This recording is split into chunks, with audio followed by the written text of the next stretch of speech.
Эфирда яңалыклар вакыты, студияда Алсу Нуриева. Исәнмесез? Бүгенге чыгарылышның төп темалары.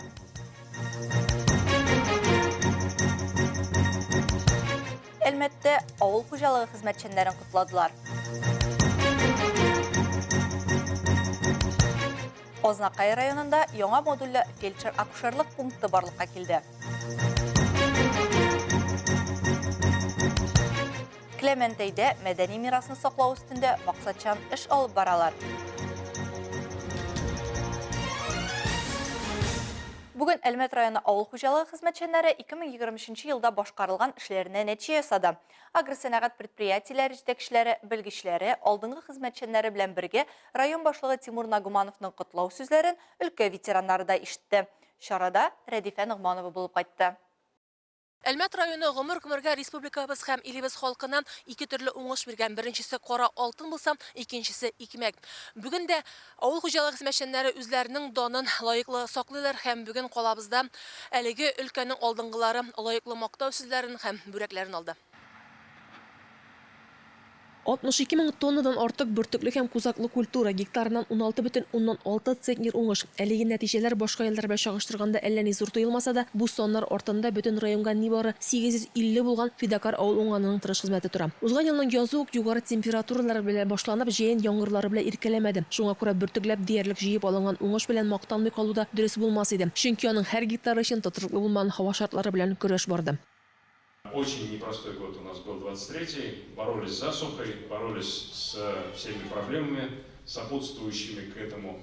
Но в целом вот здесь присутствующие, у нас, кстати, пополнение есть. Вот среди даже фермеров есть руководители, которые, ну, скажем так, относительно недавно связали свою судьбу с сельским хозяйством. Теперь уже вот на елке сельхозтоваропроизводители присутствуют. Это говорит о том, что отрасль живет, с задачами справляется, несмотря на все сложности.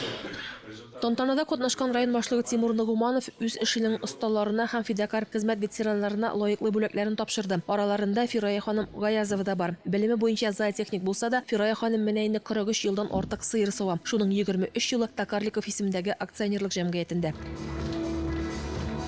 Яшьтән үк менә әнигә булышып йөридем, нәстәтәйдем. Менә шул эшне никтер яратам. Менә хотя техникум бетердем, зоотехнияны бетердем. Бугульминский плем предприятиенең ассиминаторга бетердем, но мин үземнең эшемне яратам. Менә һаманда, менә миңа хәзер 64 яшь тулды, но мин һаманда хезмәт итәм, шул сыер савын яратам. Тантана гаилә табынысман мул аш өстәлләре артында узды. Район республика һәм илебез халкын көн саен шундый табыннар белән тәэмин итүче авыл хуҗалыгы хезмәтчәннәренә котлау сүзләрен хезмәттәшләре, өлкә ветераннары әлбәттә инде районыбызның сәхнә йолдызлары да җиткерде. Рәдифә Нугманова, Рамил Базартдинов, яңалыклар вакыты, Луч Әлмәт телекомпаниясе.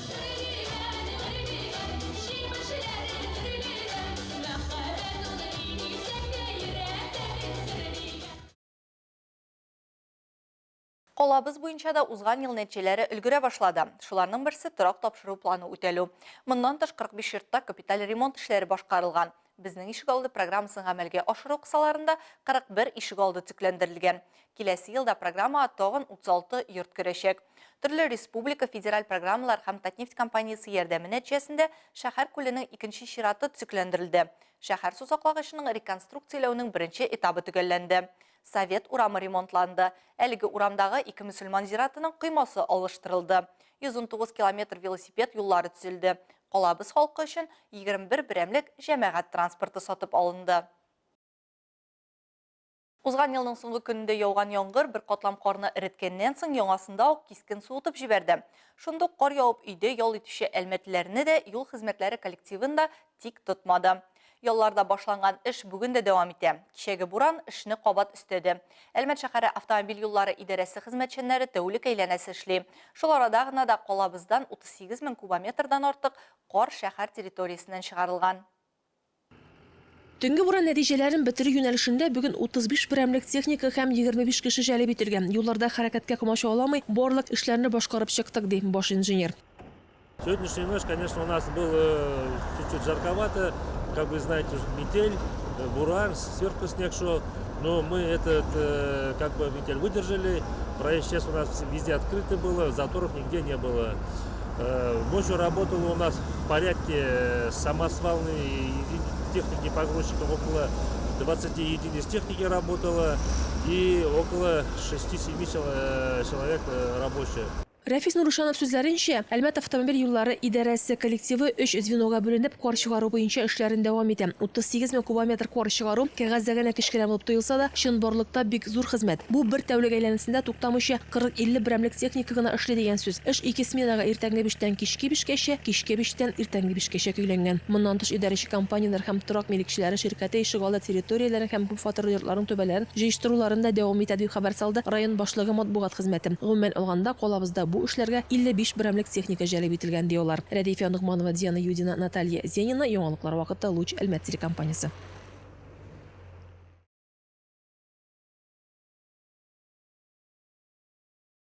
Республика торак пунктларында алып барылган эш авылларына түгел, аларда яшәүче төрле милләтләрнең мәдәниятен һәм гореф-гадәтләрен саклап калуны максат итә.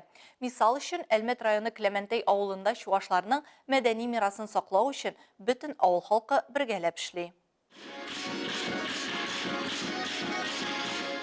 Әлеге балалар Клементей авылының башлангыч сыйныф укучылары. Азамат ансамбленең иярчене итеп аларны Наталья Васильевна формалаштырган һәм борынгы катлаулы булмаган музыка уен коралларында уйнарга өйрәтә. Корал дигәннәре агач кашыклар. Шулай итеп балалар үз мәдәниятен күреп кенә түгел, белеп тә үсә, диyorlar.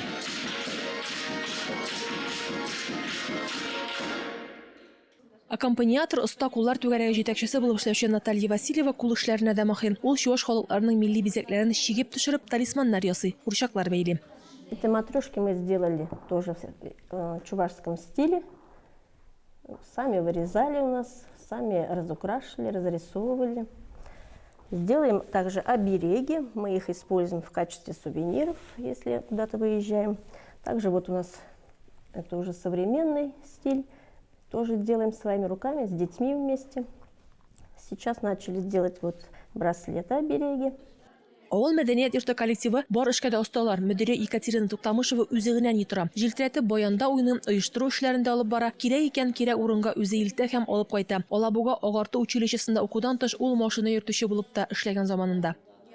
Это воспитание детей, во-первых. Они перенимают от нас вот, наши традиции. Это обязательно нужно показывать детям, потому что, чтобы они не забыли свою культуру, свою нацию. И мы вот стараемся привлечь их сюда. Чуаш халыкларының милли йолаларын саклау юнәлешендә китапханә хезмәткәрләре дә лаеклы өлешләрен кертә. Биредә еш кына авыл апалары белән җыелып, аулак өйләр уздыру. Аларда әлбәттә балаларын да катнаштыру күркәм гадәткә кергән. Рәдифә Нугманова, Рамил Базартдинов, яңалыклар вакыты Луч Әлмәт телекомпаниясе.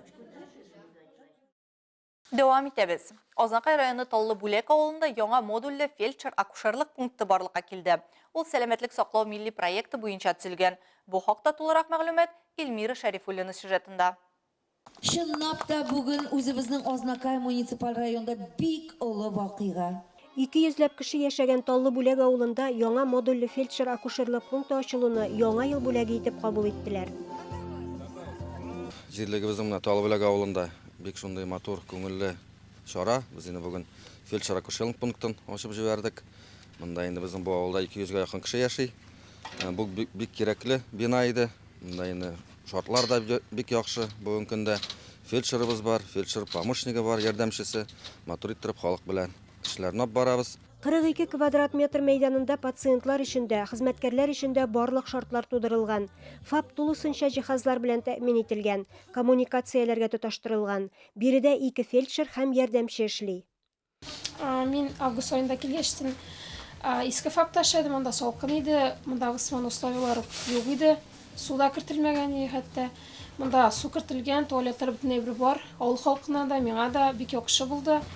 Монда медицинскә баруларда күбрәк без бик көттек яңа ФАПны. Яңа ФАПны беренчел сәламәтлек саклау звеносын модернизацияләү программасы кысаларында төзегәннәр. Бу милли проект республикада 2012 елдан бирле эшли. Әлеге программа кысаларында районда барлыгы 19 ФАП төзелгән. Эльмира Шәрифуллина, Рөстәм Акбаров, яңалыклар вакыты Луч Әлмәт телекомпаниясе. Татарстан Пушкин картасы программасын гамәлгә ашыру буенча лидерлар рәтендә тора. Сатылган билетлар саны һәм алган керем күләме буенча республика, Россия төбәкләре арасында Мәскәү, Санкт-Петербург һәм Башкортстаннан соң 4нче урында килә.